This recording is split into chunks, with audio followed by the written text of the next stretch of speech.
My friends at Easy Cater are workplace catering pros, helping you find food for everything from daily employee meals to staff meetings and special events. Visit easycater.com/leaderassistant to find out more. Hi, I'm Don Harms, and leadership quote is from Henry Ford. Whether you believe that you can or that you can't, you're usually right. The Leader Assistant podcast exists to encourage and challenge assistants to become confident, game-changing leader assistants. The Leader Assistant podcast is brought to you by Goody. If you send business gifts to employees, clients, or sales prospects, Goody is a game changer. You can send one gift or hundreds at a time without ever worrying about shipping details. With Goody, your gift recipients provide all their shipping info, and they can even swap out your gift for another option if they prefer. It's free to start gifting, and you can get a $20 credit when you sign up. Oh, and if you mention you heard about Goody from the Leader Assistant podcast, Goody will add an extra $10 credit to your account. So go to leaderassistant.com/Goody, that's GOODY, to start gifting today. Again, that's leaderassistant.com/Goody. Hey friends, thanks for tuning in to the Leader Assistant podcast. Welcome to episode 175. You can check out the show notes at leaderassistant.com/175, leaderassistant.com/175 to find out more about today's episode and to connect with my guest, which I'm excited to be speaking with, is Don Harms. Don lives in Colorado Springs, Colorado, and he's the founder and CEO of Emmre. Don, how's it going? Good. Thanks for having me. So you have a lot of kids. Tell us how many kids you have. Yeah. I've got 5 kids, and so we got to 5 kids the non-traditional way. We had our oldest, and then 18 months later we had twins, and then 3 years later we had twins again. So my oldest is actually just graduated from high school and is off to college, but at one time we had 5 kids under 5 years old. Wow. That sounds like a lot of work. So yeah, that's crazy. I bet you're glad they're older now, though, taking care of themselves. Yeah, they just take care of themselves. We don't have to do anything anymore. Awesome. Well, tell us about a little bit about your career, your professional journey, and then we'll dig into talking about assistants and what you're currently up to. Yeah, so I kind of had a couple of different careers. My early career was in marketing and project management at a manufacturing company, Pella Windows and Doors, in Iowa, and was there for 8 years in Iowa and then 3 years in Detroit. And then after that, we did something totally different and moved our family of 7 to Africa. And we started a social business there, providing jobs to rural Africans. And so we lived in Africa for a little over 3 years doing that. Then we came back, and that's when I moved to Colorado Springs, started working at a software company that did SaaS for churches, and was the president of that company and then the CEO of that company. And in 2019, we were bought by a public company, and I was there for 1 year after the acquisition, and then I started Emmre, and I've been doing that for just a little over a year now. Awesome. And tell us a little bit about Emmre real quick, and we'll get into it more later, but what is Emmre? Yeah, so Emmre is software really designed to help maximize the partnership between an EA and an executive. Awesome. I can't wait to chat more about that. But first, I met you, let's see, I don't know, 4 years ago maybe, when you were at the SaaS company in Colorado Springs, and I connected with your assistant at the time, Christy, and you are very. Was she your first assistant? Tell me about that. I can't remember that story. Yeah, she was my second. Second, assistant. Okay. Yeah. And how? Tell us a little bit about that experience. So, what was it like hiring an assistant for the first time, and then what did you gain from having an executive assistant? Yeah, I probably have a story similar to other stories out there. I think it was 2017, and I just became the president of the company, and I was pretty overwhelmed, and I was slow to respond to people. I was relatively unavailable. I was busy. I was missing way too many of my kids' events and working long. And about that time, we did reviews. And part of our review process is the team that you're going to review, they first review you as a leader. And so I was getting the feedback of just that. I was not available, slow to respond. And getting that feedback was just crushing for me. I was like, that is not the leader I wanted to be. And somebody suggested that I would get an executive assistant to help me out. And just to give you an idea of how much I understood the role, I thought, well, what could an assistant do for me? Like how would that even help me? And didn't hire somebody. Then a couple months later, still having the same problems, and got told again, you really should hire an EA. So I did. And first thing I asked my first EA, I gave her the feedback that I'd gotten, and I just said, help me fix this. And really over the next 6 months, I became a better leader, really a better husband, father, friend. And I mean, it's pretty life-changing just to experience what a great partnership how that can change you as a leader and a person. And so I got pretty lucky and fortunate that somebody pushed me to do that so that I could realize the impact that could have. Yeah. So what's a couple of practical examples of things that your assistant did to help you be a better leader? Oh man, there's probably so many examples, but like a lot of leaders, I wasn't good at email. I wasn't good at getting meetings set up. Maybe I'd write down on a bunch of Post-it notes a lot of things that I'd promised people that I would take care of, and get to those.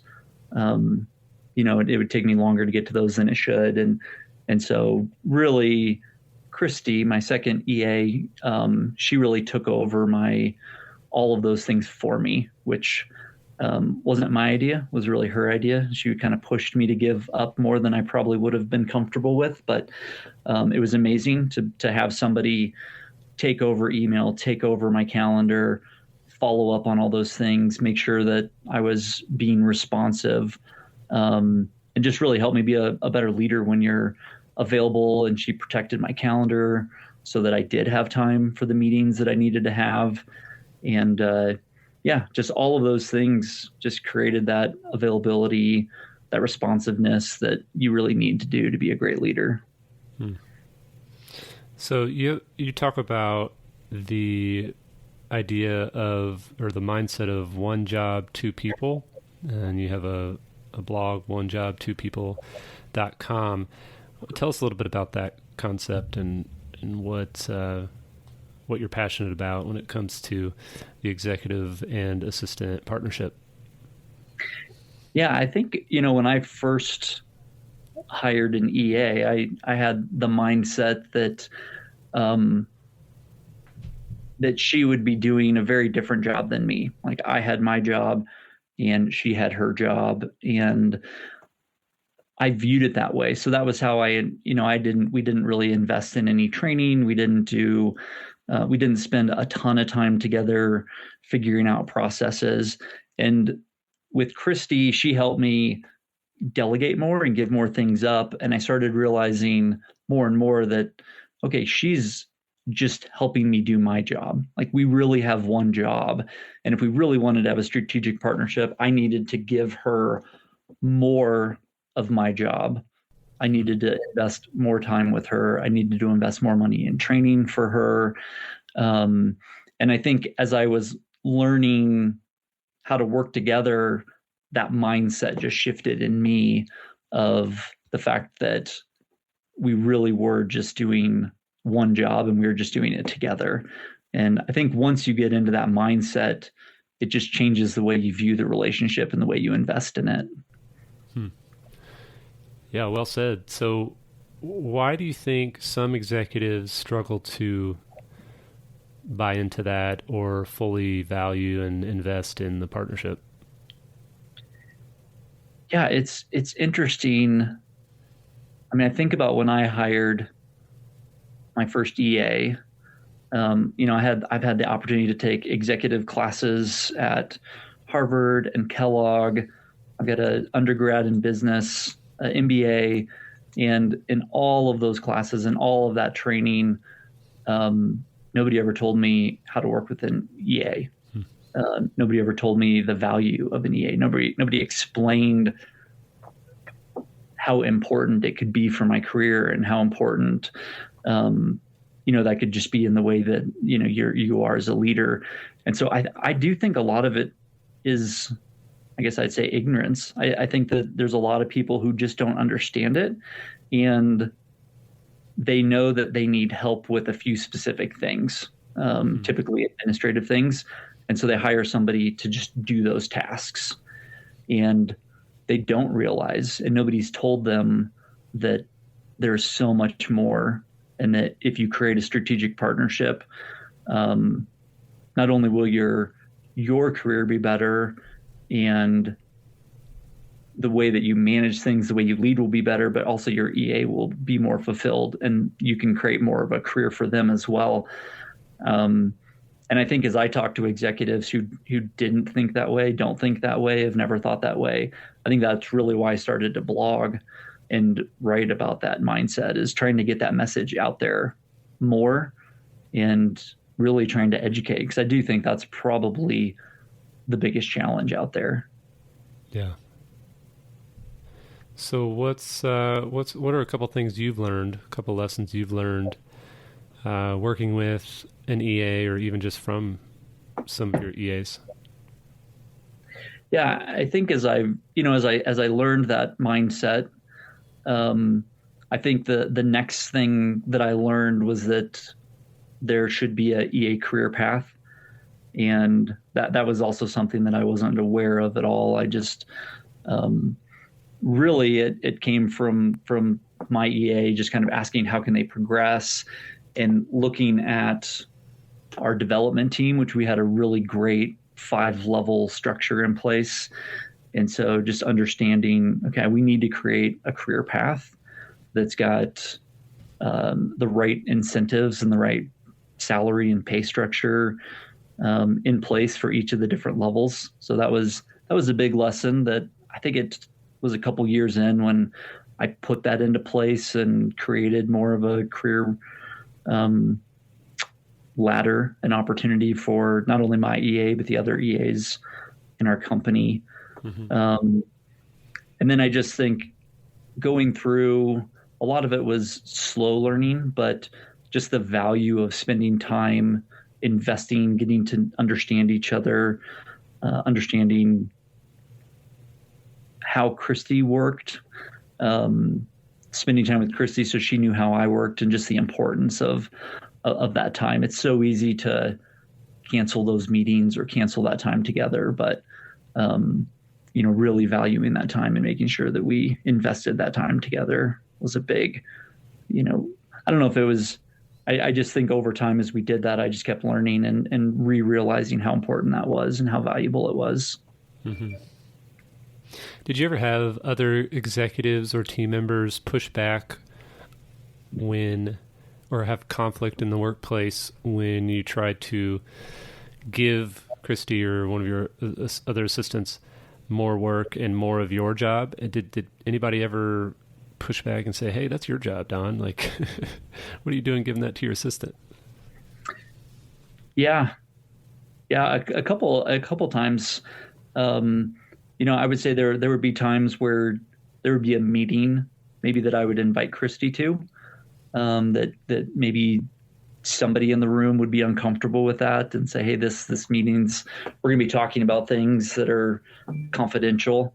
And so I would always have to explain that that's not an issue, and the value of having Christy in that meeting and the reason that she would be in that meeting and the reason that she belonged in that meeting. And so sometimes I'd have to spend a little bit of time educating somebody in a meeting that maybe would initially feel uncomfortable with that. Mm-hmm. And then actually when we did the merger and we were purchased, the other company really didn't have a culture of EAs. The CEO was the only person with an EA. And I remember in a meeting, one of the executives telling me that they were capable of setting up their own meetings. And so we had to have a little discussion about their understanding of what an executive assistant was capable of and the value that they brought there as well. But they kind of pushed back that we shouldn't have executive assistants in the company. So how would you answer the question then, that just to kind of spin off of that comment from that other executive? How would you answer the question, what makes an assistant a leader? An assistant, part of it is that they should be doing part of your job, and you're a leader, and when they're doing your part of your job, they're taking on critical elements of your job, and that is part of leading. I think that there's all different levels of leading, but one of the big ways that I've personally experienced in EA leading is leading up. And I've had to make some big decisions that I would run by Christy. Sometimes, for example, when we were doing the acquisition, there were 4 people in the company that knew that was even going on in the early days, and Christy was one of them. And so I was able to get a lot of advice from her, and Christy did a really great job of leading up. And I think assistants should be a confidant and somebody that you can ask those questions about. And so there'd be times that Christy would say, hey, I don't think that's a good idea. So yeah, an EA can lead in so many ways, from making key decisions on areas that I would delegate, and that's would be showing great leadership, to leading up and helping make huge strategic impacts on the company. Awesome. So what's one thing you wish you had known when you first started working with an assistant? Yeah, I think about how much time I wasted early on, just because I didn't understand how you could create a strategic partnership. And so probably a year or so, not delegating enough, not giving up enough, holding on to too much stuff, thinking, there's no way that an assistant could understand how I would do email, so I can't give that up. And they really wouldn't understand how maybe I would do travel, so I can't give that up. And, just the painful learning of giving all of that stuff up. I just do that instantly now. Yeah. Yeah. What tips do you have for executives, or even just assistants listening who support executives that are a little bit hesitant, or a lot hesitant, to give up things like calendar access or email access or whatever it is? How would you encourage assistants listening to help their executives let go of some of that control?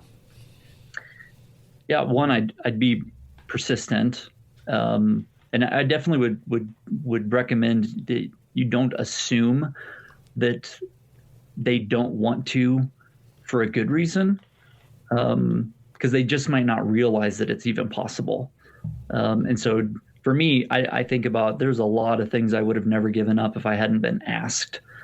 And so if Christy had just assumed, well, because Don didn't ask me to take over those things, he must not want me to, I don't think I would have learned any of the things I learned. And so I think her going to me and saying, I can take over your calendar, even put the idea in my mind. I think when she asked me, I thought, well, I think that's crazy. Nobody does that. And then I researched it a little bit. I was like, oh, there's a lot of people doing this, but I don't think I could do it. I don't think I could give it up. But Christy would push on it and just say, well, why don't we experiment? Why don't you let me just help you organize it? And, we kind of took steps where I was like, well, okay, I think I could get my head around that. And, one of the things I was just talking to a group of EAs too, because I think sometimes there is a hang up on this like confidentiality and the feeling of like, well, if I give my email up, my EA will see everything, and I don't know if that's okay. And I think as an EA, letting your executive know, even though they probably should know it, but if an EA came to me and said, I just want to let you know that I hold everything in the strictest confidence and I take my job very serious, and if you let me do that, you would never have an issue, and reassuring an executive, that can help them. Because I think there is a lot of fear sometimes with an executive of, well, I get emails that have things in them that I don't know if my EA should see. And I had a little bit of that concern at first also. But we had a conversation about it, and I said, okay, yeah, we should. But I wouldn't have done it if Christy hadn't pushed for it. Yeah. Shown me that she could do it, and we kind of inched our way into it. Now if I hired a new EA, I'd make that a requirement that they could do it. Inching into it, we'd be doing it as fast as we could. But I would advise and just say, ask for little things, and you'll get more. Do well with what you get more, and hopefully eventually the executive just continues to see that value and continues to delegate more and more to you. Yeah, that's great advice. Take bite it off in small bites and baby steps, or whatever you want to say. And yeah, it can grow and grow. The executive can grow in their trust that you're handling it, and you can take more and more off their plate. Yeah, exactly. Awesome, Don. Well, tell us a little bit about Emmre. That's EMMRE for those listening. And what caused you to want to start this software to help assistants and executives maximize their time? Yeah, when we were early on working, I asked my first EA, I just said, hey, can you just go find the software out there that's made for executives and EAs to work better together? Thinking that she'd just do a Google search and download the software and we'd start using it.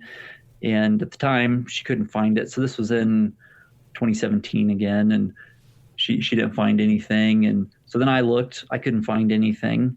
And so we just decided, okay, well, let's just cobble something together. So we started using Slack with Asana, with some texting, with email, and it worked okay. It helped us create a system that worked for us, but it was still frustrating at times. There were things that that just felt really manual. I got feedback from Christy of, I have to do a lot of copying and pasting, and some of our processes are pretty manual. And I thought, well, I work at a software company. We know how to make software. Maybe we should just try to make a simple software for us to use. So it really just came out of a frustration with lack of tools that were made specifically for the partnership we were trying to create. and we started working and using it. I think in 2018 was when we kind of had our first version that just Christy and I used, and used that for a little bit.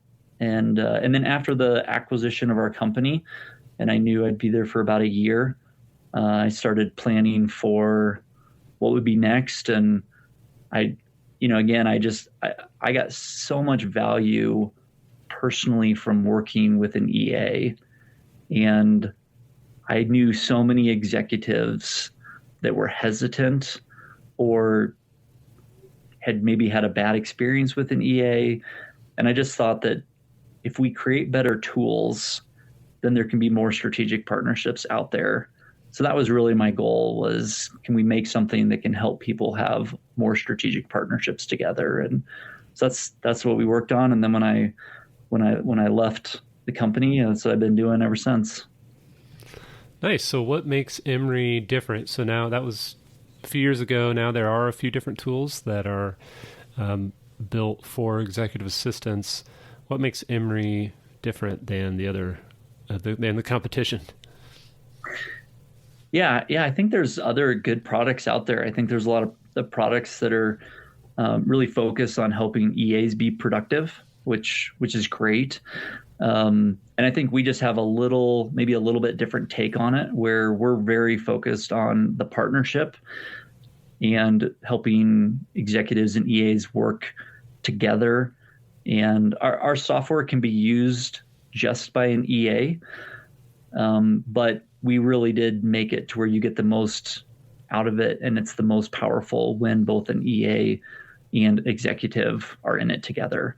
And so I think that just makes ours a little bit different, where it's very much around collaboration, transparency, visibility, communication, eliminating roadblocks for each other, and just maximizing that partnership. Nice. So maybe give us one use case that you've seen your EAs and executives use Emmre for that's been a very productive and helpful pain point or solution to a pain point, I should say. Yeah. So the kind of the elements of our software is we've got messaging, so you can message back and forth, and we've got the task management, so you can work on tasks and you can communicate on tasks back and forth. And we have questions management, so you can create questions and ask them and make them really easy to respond to. And then we have summaries or executive briefs that you can send to your executive. And probably one of my favorite stories was one of our EAs who their executive wasn't in Emmre, and they had told me that, my executive, they never answer any of my questions. I'm always roadblocked, and they'll never use Emmre with me. And I said, well, you can use it even if they're not in there. So you could send them an executive brief at the end of the day and let them know all the key tasks that they have upcoming, the critical tasks that you got done, questions that are roadblocking you, and then any other FYIs you have. And so they started using it, and every day they started sending it out. And I think they didn't think that it would work or help them. And I got an email from them, and it said, I am crying tears of joy.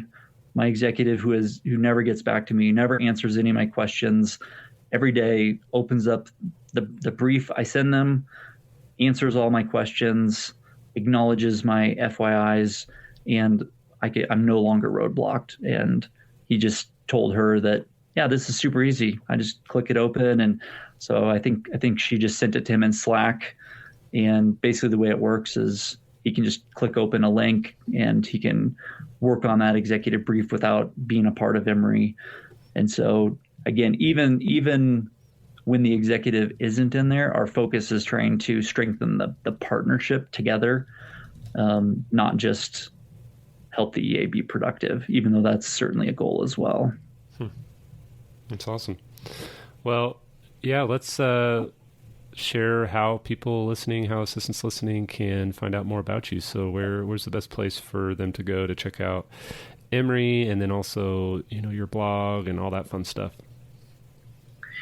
Yeah. So Emmre.com, and you said Emmre. So Emmre.com, you can go there and check out the product and do a free trial if you want to. Connect with me on LinkedIn. I love chatting with people on LinkedIn. So Don Harms, connect with me there. And then I write 2 blogs. I write one on Emmre.com/blog. And that one talks a lot about just the problems we try to solve through Emmre. And then I also write the blog you mentioned earlier, One Job, Two People. And that's really written towards for education for executives, but definitely have a lot of interaction with that blog with executive assistants as well. Sweet. Well, I will share all of those links in the show notes at leaderassistant.com/175. And Don, thank you so much for sharing a little bit about your story and a little bit about your company. And thank you for valuing assistants and trying to tell others and other CEOs and business owners and executives that they should also value assistants. So we appreciate your support. Yeah, thank you. I appreciate you having me on, and appreciate everything that you do also.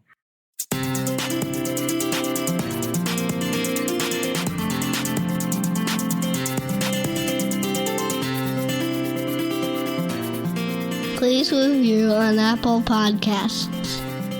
GoBulls.com